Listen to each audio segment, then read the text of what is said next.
L-Unjoni Ewropea u ċ-Ċina huma tnejn mill-akbar ekonomiji fid-dinja biċ-Ċina tkun it-tieni l-aqwa sieħeb kummerċjali tal-Unjoni Ewropea wara l-Istati Uniti. Għalhekk l-Unjoni Ewropea tfittex li tidħol f'negozjati maċ-Ċina li għandhom iwasslu għal ftehim ta' investiment.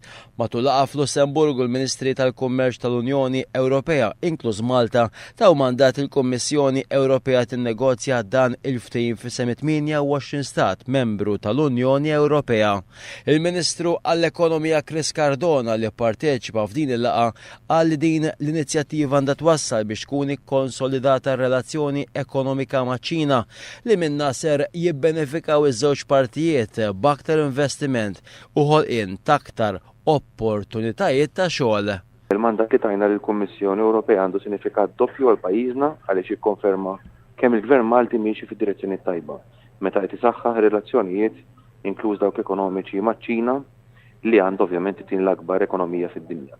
Jiena ninsab ottimist li dan il-ftehim la darba jimmaterjalizza ruħu ser ikun qed ikompli isaħħaħ relazzjonijiet bilaterali twila attiva fil-kummerċ kif ukoll fil-ekonomija bejn iż-żewġ pajjiżi. Dan il-ftehim għandu jwassal għal protezzjoni akbar fl-investiment li jsir fiċ-Ċina u fl-investiment li ċ-Ċina tagħmel fl-Istati Membri tal-Unjoni Ewropea, aktar ċertezza legali u tnaqqis burokratiku għal ħolqien ta' investimenti ġodda.